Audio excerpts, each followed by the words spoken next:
Okay, I just thought the best way to do this was to run a little video because this is really easy to do,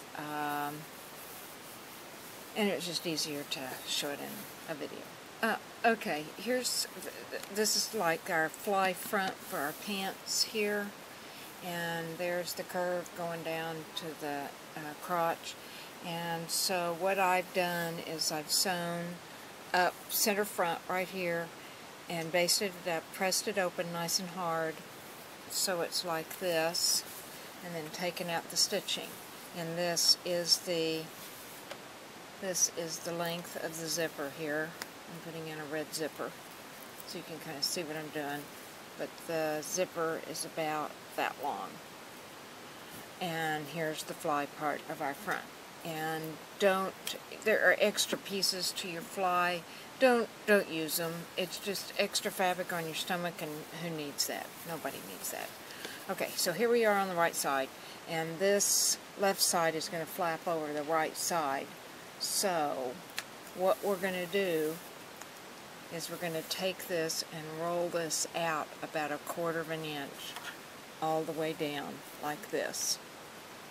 Okay, I'm going to go press that line in, but you can see what I'm doing here is I'm rolling it out from the stitching line. Let me press that.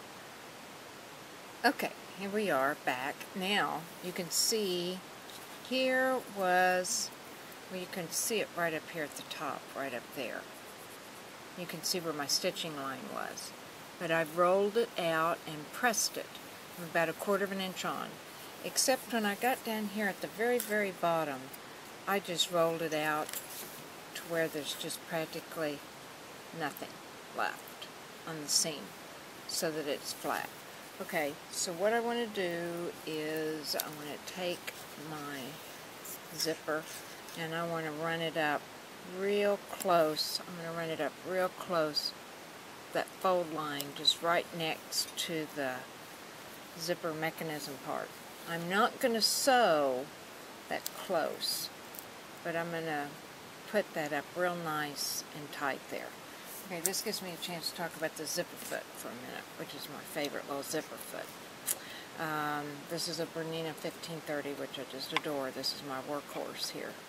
And I've got a Singer foot, that's what this is, on a Bernina shank. And the reason why I like this is that the Bernina foot comes right down like that. It does not even come across or touch the feed dog right here, which is infuriating because I've been known to pull fabric back and forth, and it makes it maddening to try and sew anything. On this one, you can adjust the foot back and forth. I have a little screw back here. I'm hitting it. On this, I want to line up right on the edge there of the foot, and you can just get exact as you want right there, like that. That looks real good. And screw it right into place, and there you go. Not only that, but look, I'm on the feed dog. And I haven't even changed my needle position. That's another thing I like about this. Okay, let me braid this up, get my foot in there, pull this piece over. All I want is just that, like that. Now, I'm not going to run a stitch just right on the edge. I'm going to be about 1/8 of an inch off the edge here to start with. So let me start. I'm sewing a red zipper with black thread, so hopefully you can see everything here. And here we go. I'm just going to snug it up right next to it. And you don't have to stretch, don't have to do anything. Just let it go at its own speed. Okay, now I'm coming up close to the very top fixture. I have my needle in. I have my foot raised up, and I'm going to sneak that past there like that so I can get a nice pretty stitch line up here. Of course, if you were doing this regular, you would be using a white zipper with white thing on this one. Right. Okay. So let me trim this now.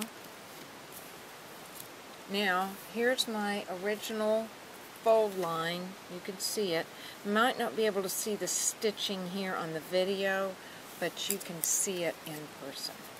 Okay, now what I'm going to do is I'm going to start down here at the bottom. I want to see where my mechanism is because I don't want my needle to go across it. And you can do this a number of different ways. You can come across, come up. You can do a rounded curve, however you want to do it.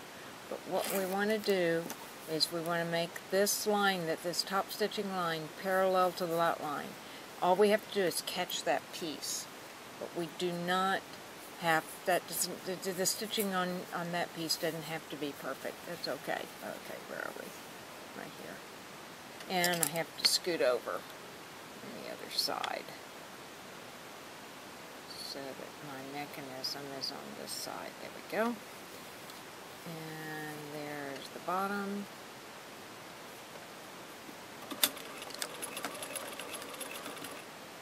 One more over. You don't have to make this fast. I find that I'm still looking for that bottom mechanism there. Okay, right in line. Just real close to it.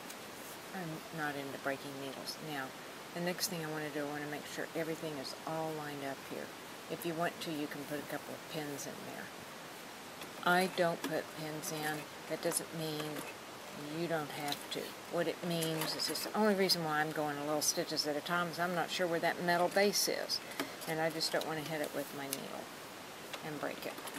It's not a big problem, but at the same time, okay, all I'm doing now is I'm feeling, and I can feel right there is the edge of the zipper.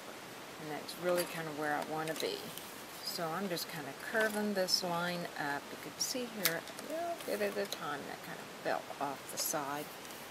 So let's curve just a little bit more. There we go. Now we're just, now all I want to do here is I want to keep that stitching and this the same. It's exactly as nice and neat as possible until I get to the top. And if you want to mark this with chalk, you can.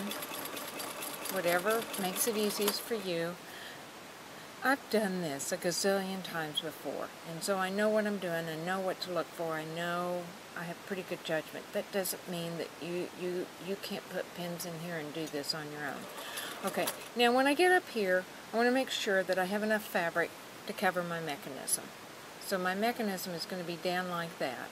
If I pull my mechanism down and made it nice and flat, it'd pull a little bit. I don't want that.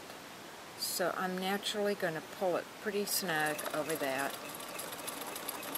Come up.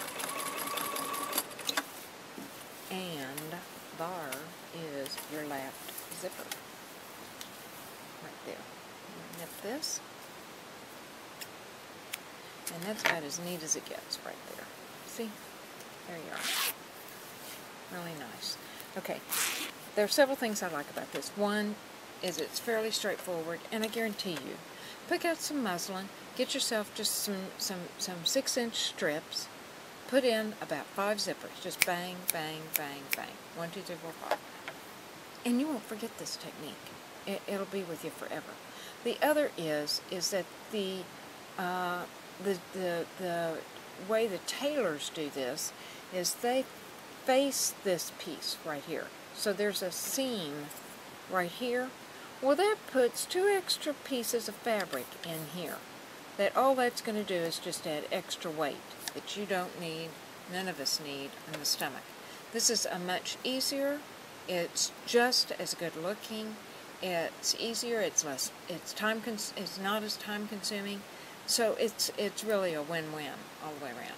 Okay, I hope you enjoyed that, and I hope that helps, and I hope you can play this over and over and over again and get the hang of it.